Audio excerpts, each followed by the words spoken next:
દર્શક મિત્રો, આજના મુખ્ય અને અગત્યના સમાચાર વિશે ફટાફટ જાણી લઈએ તે પહેલાં જો તમે અમારી ચેનલમાં નવા હોય અને હજુ સુધી સબસ્ક્રાઈબ ના કર્યું તો સબસ્ક્રાઈબ કરી લીજો. આગળનું હવામાન કેવું રહેશે? હવામાન વિભાગના ડાયરેક્ટરે જણાવ્યું છે કે આગામી 5 દિવસમાં વાતાવરણ સૂકું રહેવાની આગાહી કરી છે. વરસાદ થવાની કોઈ પણ સંભાવના નથી, પરંતુ અમુક જગ્યાએ વાદળછાયું વાતાવરણ જોવા મળી શકે છે. રાજ્યમાં 2 દિવસ બાદ 1 થી 2 ડિગ્રી સેલ્સિયસ તાપમાનમાં વધશે. 4 દિવસ બાદ તાપમાનમાં ઘટાડો આવી શકે છે. રાજ્યમાં આગામી થોડા દિવસોમાં વરસાદની કોઈ પણ શક્યતા નથી. તો એક બાજુ હવામાન વિભાગ દ્વારા સૂકું હવામાન રહેવાની આગાહી કરી છે, તો બીજી બાજુ આંબાલાલ પટેલ દ્વારા વરસાદની માવઠાની આગાહી કરવામાં આવી છે. જુઓ તમે આંબાલાલ પટેલ દ્વારા શું કહેવામાં આવ્યું. રાજ્યમાં ફરી એકવાર કમોસમી વરસાદની આગાહી. નાતાલ પહેલાં રાજ્યમાં કમોસમી વરસાદની શક્યતા વ્યક્ત કરી છે. 16 થી 23 તારીખ સુધી માવઠાની આંબાલાલ પટેલ દ્વારા આગાહી કરવામાં આવી છે. 16 તારીખ બાદ વાતાવરણમાં વાદળછાયું રહેશે. ઉત્તર ભારતમાં કરા સાથે કમોસમી વરસાદની આગાહી કરવામાં આવી છે. કમોસમી વરસાદ બાદ પડશે હાડ થીજવતી ઠંડી. તો તમને શું લાગે છે, આંબાલાલ પટેલની આગાહી સાચી પડશે કે હવામાન વિભાગ જે જણાવ્યું તે સાચું પડશે? તો કોમેન્ટ કરીને જણાવજો કોનું સાચું લાગી રહ્યું છે. ડુંગળીએ જામનગરના ખેડૂતોને ફરી રડાવ્યા. નિકાસ પર પ્રતિબંધ મૂકતા એજન્ટ વેપારીઓએ નિર્ણય લીધો હતો.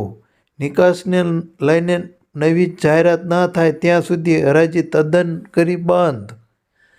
એક મણના 100 થી 550 રૂપિયા મળતા જે ખેડૂતોને રોકનો વારો આવ્યો છે. માવઠા બાદ સરકારને નિકાસ પર પ્રતિબંધ લગાવી દેતા ભાવ તળિયે બેસી ગયા છે. ખેડૂતોને માર ઉપર માર પડી રહ્યા છે. ડુંગળીના ભાવ વિશે વધુ અપડેટ મેળવીએ તો દેશમાં ડુંગળીની ઉપલબ્ધતા અને તેની કિંમતને નિયંત્રણમાં રાખવા માટે ભારત સરકાર માર્ચ 2024 સુધી નિકાસ પર રોક લગાવી દીધી છે. ભારતના આ પગલાંથી પડોશી દેશ પણ અસર પડી છે. રિપોર્ટ અનુસાર ભારત દ્વારા ડુંગળીના નિકાસ પર લગાવેલા પ્રતિબંધ બાદ પડોશી દેશ બાંગ્લાદેશ, નેપાળ, ભૂતાન, શ્રીલંકા અને માલદીવમાં ડુંગળીની કિંમત ખૂબ જ વધારે છે. ભારતે તહેવારની સિઝનમાં જોતા ડુંગળીના નિકાસ પર 40%નો ચાર્જ લગાવ્યો હતો. ત્યારબાદ ઓક્ટોબરમાં ભારતે ડુંગળીની નિકાસમાં નવા ન્યૂનતમ ભાવ $800 પ્રતિ ટન કરી દીધા હતા. હાલમાં નિકાસની તારીખને લઈને કોઈ પણ સમાચાર સામે આવી રહ્યા નથી. હાલમાં જે ભાવ છે તે રહેવાની શક્યતા રહેશે. આગળના સમાચાર વિશે વાત કરીએ તો અભ્યાસક્રમને લઈને મોટી અપડેટ આવી છે.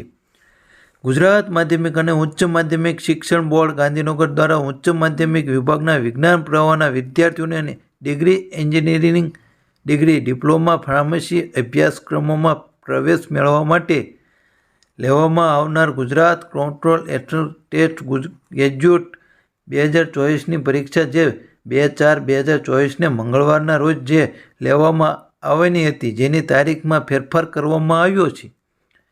જેની તારીખની પરીક્ષા 31/3/2024ને રવિવારે લેવામાં આવશે. જેની તમામ વિદ્યાર્થીઓએ નોંધ લેવી.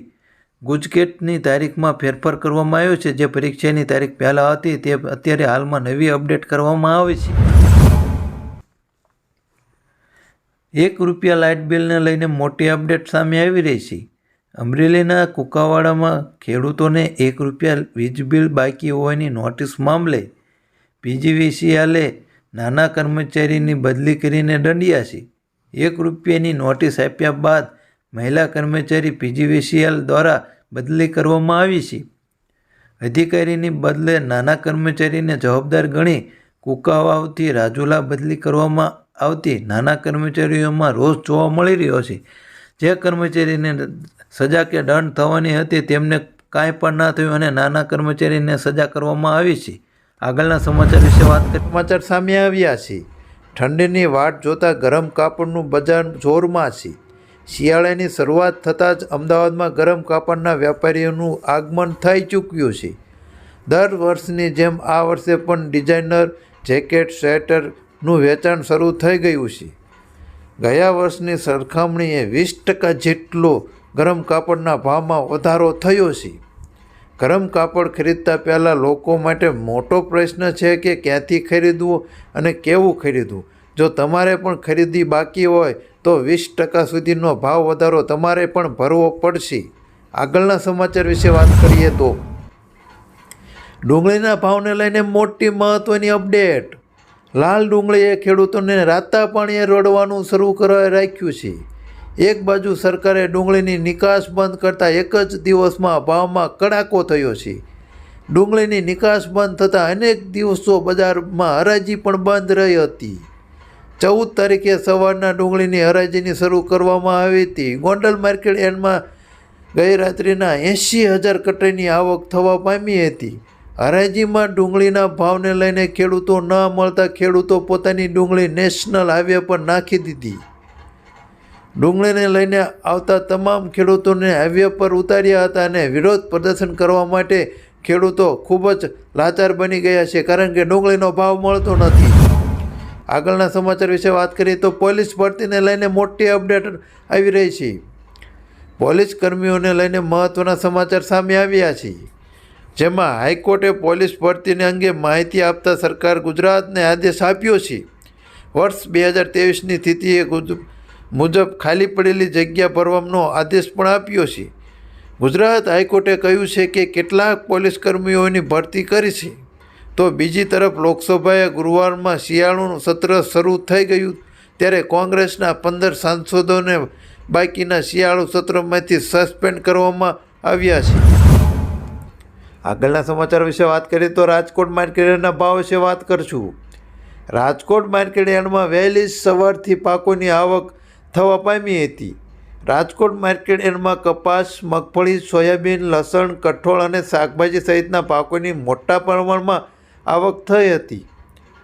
રાજકોટ માર્કેટ યાર્ડમાં 4500 ક્વિન્ટલ કપાસની આવક થઈ હતી. કપાસના ભાવ વિશે વાત કરીએ તો કપાસ ખેડૂતોને કપાસ સારા એવા ભાવ મળી રહ્યા છે, પણ હાલતું કપાસમાં 1190 રૂપિયાથી લઈને 1474 સુધી ઊંચો ભાવ રહ્યો હતો.